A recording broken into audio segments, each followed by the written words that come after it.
নির্বাচন হবে, আপনাদেরকে আমি 100% গ্যারান্টি দিয়ে বলতে পারি, কেউ যদি মনে মনে ভেবে থাকেন আরে এখানে তো প্রধান প্রতিপক্ষ নাই অথবা দুর্বল হয়ে গেছে, নির্বাচন খুব সহজ হবে, নো। আপনারা নিজেরাই খেয়াল করে দেখুন, আপনারা যেই বিষয়গুলো নিয়ে সারাদিন আলোচনা করেছেন এবং আপনাদের প্রশ্নের মধ্যে যেই বিষয়গুলো চলে এসছে, বিষয়গুলি কি ছিল? বিষয়গুলো ছিল, বলা যায় বিষয়গুলো সবগুলোই ছিল কিন্তু দেশের এবং দেশের মানুষের বিভিন্ন সুবিধা অসুবিধা সমস্যা নিয়ে, কনসার্ন নিয়ে আপনারা আলোচনা করেছেন।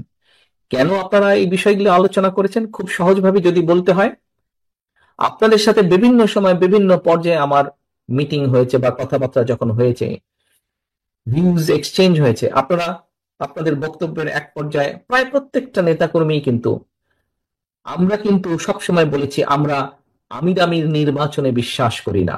আমরা একটি রাজনৈতিক দল, নির্বাচনে আমরা যাব, নির্বাচন আমরা করব, নির্বাচন আমরা চাইবো, এখানে লুকোছাপার কোনো ব্যাপার নেই, এটা নর্মাল সিম্পল। জনগণের সমর্থন আমরা পাবো, বেশি পেলে আইন অনুযায়ী নিয়ম অনুযায়ী দেশের সংবিধান অনুযায়ী যা হবার সেটিই হবে। জনগণের সমর্থন ভিত্তিতে জনগণ যাকে বেশি সমর্থন নেবে তারা দেশ পরিচালনা করবে। অর্থাৎ আমরা নির্বাচন চাইবো, নির্বাচন চাওয়াটা কোনো অন্যায়ের বিষয় না, এটাই স্বাভাবিক। এখন নির্বাচনকে যদি ফেস করতে হয়, আমরা আমির আমির নির্বাচনে তো বিশ্বাসী না, আমরা আমরা নিশিরাতের নির্বাচনেও বিশ্বাসী না, আমরা ভোট ডাকাতের নির্বাচনেও বিশ্বাসী না।